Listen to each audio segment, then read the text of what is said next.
আল্লাহর নবী 10,000 মুজাহিদ বাহিনী নিয়ে মক্কার জমিনে ঢুকে আল্লাহর ঘরখানায় কাবা থেকে 360 মূর্তি ভেঙে ভেঙে চুরমার করে আল্লাহর ঘরখানায় কাবাকে পবিত্র করলেন। সুবহানাল্লাহ বলেন। নামাজের টাইম হয়ে যাচ্ছে। আমার আল্লাহ আমার নবী ডাক দে বেলাল, আয়না বিলাল, বিলাল কোথায়? কল লাব্বাইক ইয়া রাসূলুল্লাহ, হুজুর আমি উপস্থিত। বলে বিলাল উঠো উঠো, তুমি এখানে কাবার ছাদের উপর উঠো, একটা আজান দাও। এই কথা বলে আমার শেষ। তুমি খানে কাবার ছাদের উপর উঠে কি দাও? খানে কাবার ছাদের উপর উঠে আজান দাও। কাকে বললেন? একটু চিৎকার, কাকে বললেন? বিলালকে। বিলালের বাড়ি কোথায়? বিলালের বাড়ি নয় মক্কা না মদিনা, বিলালের বাড়ি আফ্রিকা। ঠিক কিনা বলেন? কালো বর্ণের লোক। কোন বর্ণের লোক? আমরা তো লাল কালো পার্থক্য করি, ঠিক কিনা? বেলাল কোন বর্ণের লোক? বলেন না কোন বর্ণের লোক? আবার বেলাল উপরে কালো হলে কিভাবে ভিতরে অন্তর সুন্দর? অন্তর সুন্দর। অনেক মানুষ আছে উপরে কালো ভিতরে সুন্দর, আবার অনেক মানুষ আছে উপরে যেমনি কালা ভিতরে তার চেয়ে আরো বেশি কালা। বিলালকে ডাক দিয়ে বিলাল খানায় কাবার চাঁদের উপর উঠো, ঠিক কিনা? কোথায় বেলালকে কোথায় দেখা যাচ্ছে? বেলালকে কোথায় দেখা যাচ্ছে? খানায় কাবার চাঁদের উপর। ওই দিন আরবের মানুষের যা অবস্থা হয়েছিল, একজন বলে আলহামদুলিল্লাহ, আল্লাহর বড় শুকর। বলে কেন শুকরিয়া আদায় করছো? বলে আজকের এই দৃশ্যটা দেখার আগে আমার আব্বা যে মিল করছে খুব ভালো হয়েছে। কি মানে? আরবের লাল লাল মানুষ একজন কালো বর্ণের মানুষকে খানায় কাবার চাঁদের উপর দেখাটা তাদের অসহ্য। এই ছিল বৈষম্যতা। আমার রাসূল কি করছেন? এই বিশ্বের মানুষ, আমি আফ্রিকার কালো বর্ণের একজন মানুষকে খানায় কাবার চাঁদের উপর উঠাই দিলাম, আর লাল লাল মানুষকে নিচে রাখলাম। এই থেকে বিশ্বের মানুষকে আমি একটা দর্শন দিতে চাই। যত বৈষম্যতা ছিল সমস্ত বৈষম্যতা পায়ের নিচে দিলাম, সামনের নিচে বিশ্ববাসীকে উপহার দিলাম। চিৎকার দিয়ে বলেন সুবহানাল্লাহ।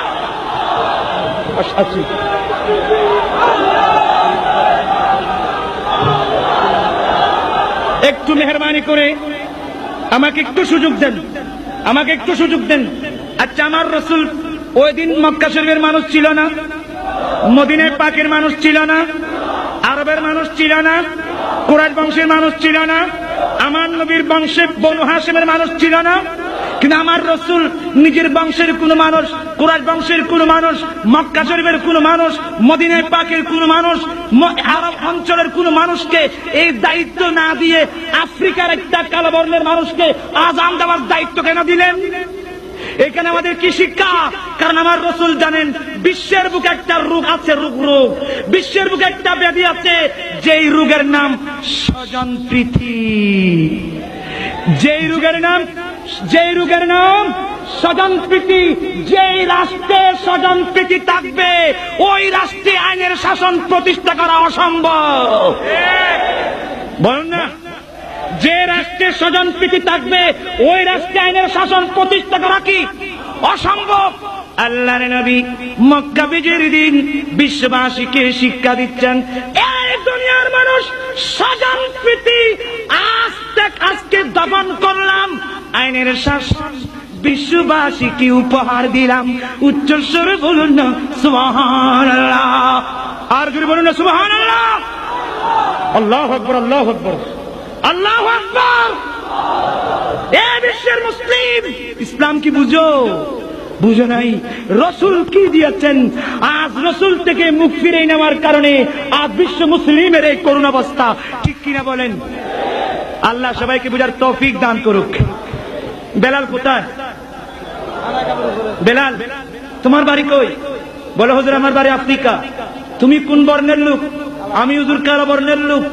আচ্ছা, তোমার আবার সামাজিক অবস্থান কি? বলে আমি একেবারে নেগ্রো, সামাজিকভাবে আমার কোন স্থান নাই, মানুষ আমাকে ঘৃণা করে, তাই নাকি? আর আমি ছিলাম উমাইয়া ইবনে খলফের কৃতদাস, আমি এক দাস ছিলাম, আমি কালো বর্ণের লোক, আমার চাইতে নিকৃষ্ট মানুষ এই জমিনের মধ্যে তো আর কেউ নাই।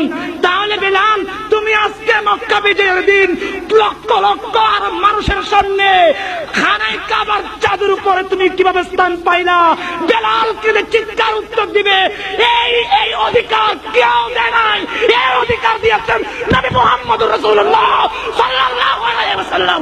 চিৎকার দিয়ে বলুন সুবহানাল্লাহ।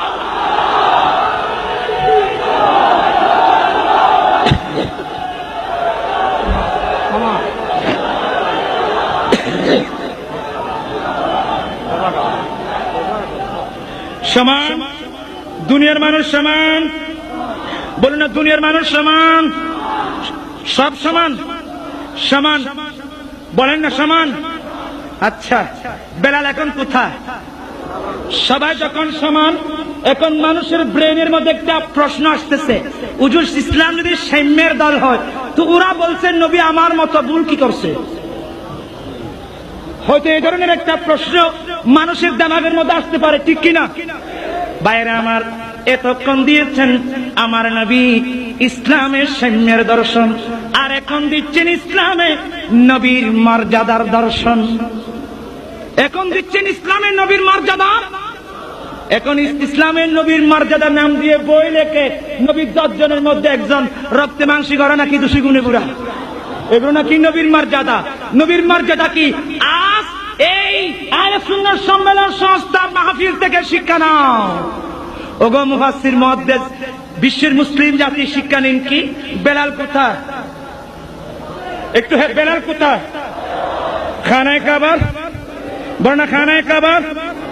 ও ও ধর্ম বিষয়ক মন্ত্রণালয়ের কাজ জিজ্ঞাসা করি, খানায় রাসূলের দিক থেকে মুখ ফিরে কিবলামুখী হয়ে মুনাজাত করার জন্য বলছো, ও মুফতিরা আজকে বেলাল কোথায়?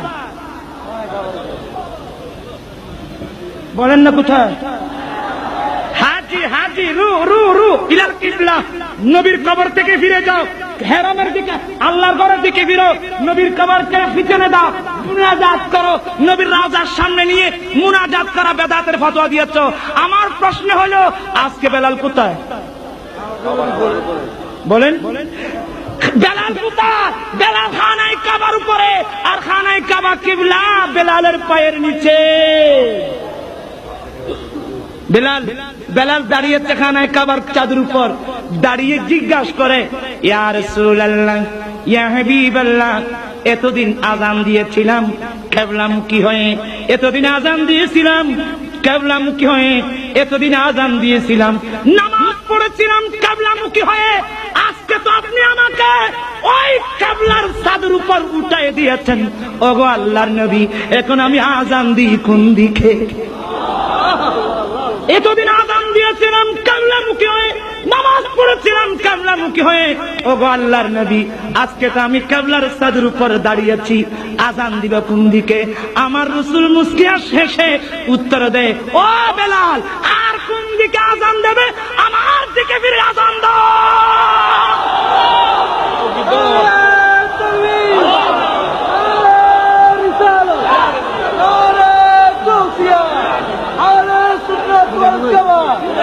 हम सब का रुख सूए काबा, सूए मुहम्मद रूए काबा, हम सब का रुख सूए काबा, सूए मुहम्मद रूए काबा।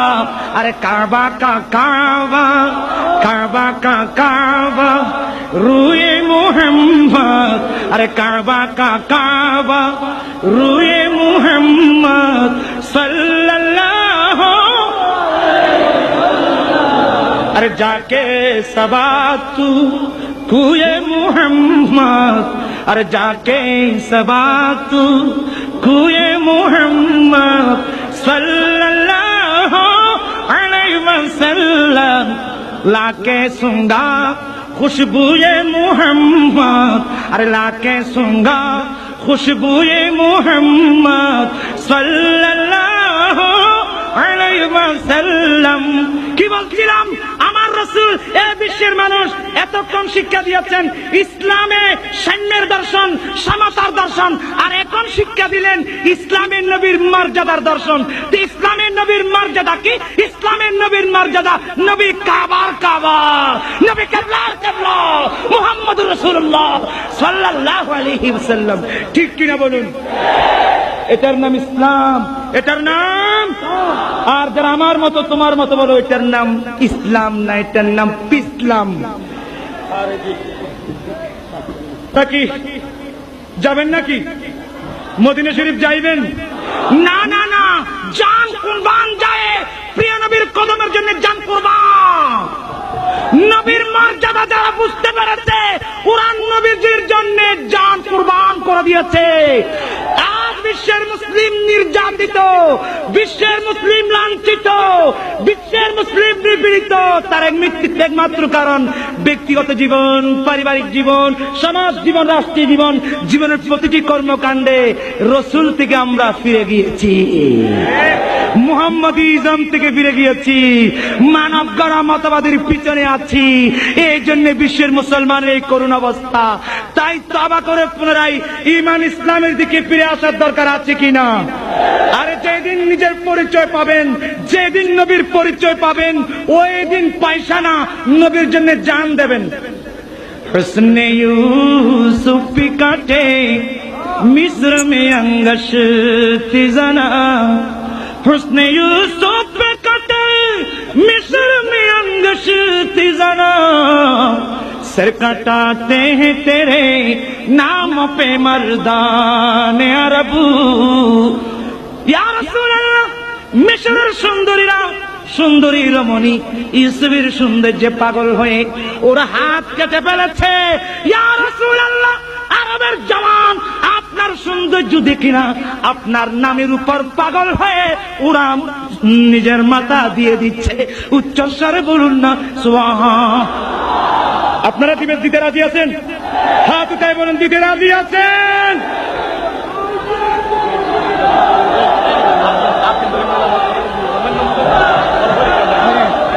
একটু কাইন্ডলি অপেক্ষা করুন বাদি, দরকার আছে। জান দিবেন? বলেন জান দিবেন কেন? কেন? দহন মে জুবা तुम्हारे लिए, बदन में है जा तुम्हारे लिए। अरे दहन में जुबा तुम्हारे लिए, बदन में है जा तुम्हारे लिए। কার জন্যে? জুবান কার জন্যে? জান কার জন্যে? এ হাত কার জন্যে? এ মুখ কার জন্যে? এ চোখ কার জন্যে? এ ব্রেন কার জন্যে? এ জান কার জন্যে? दहन में जुबा तुम्हारे लिए, बदन में है जा तुम्हारे लिए। हम आए यहाँ तुम्हारे लिए, हम आए यहाँ तुम्हारे लिए, उठेंगे वहाँ तुम्हारे लिए। কার জন্যে? এত চিৎকার দিবেন কার জন্যে? ঠিক আছে, কথা ঠিক আছে তো?